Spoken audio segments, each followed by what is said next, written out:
কেউ চালায় ট্রাক, কেউ চালায় বাস, কেউ বা চালায় সিএনজি, কেউ চালায় অটো।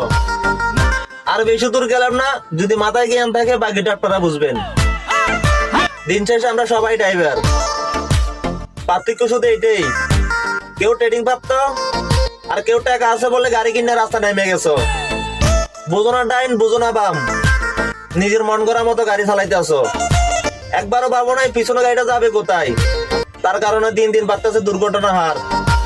৬৬ জেলার ছোট বড় সকল ড্রাইভার ভাইদেরকে আমি অনুরোধ করে বলতেছি, আপনার ডাইন বাম দেখে চালাইবেন গাড়ি। এই মহাসড়কে আমার মতো হাজারো ড্রাইভার আছে, যে যদি এই মহাসড়কে কিছু হয়ে যায় চিকিৎসা করার মতো বাপের জমিদারি নাই। তাই আপনাদেরকে আবারও বলতেছি, নিজের প্রতি খেয়াল রেখে চালাইবেন গাড়ি, যেহেতু অন্য আরেকটা ড্রাইভারের দেওয়া হয় ক্ষতি। ধন্যবাদ।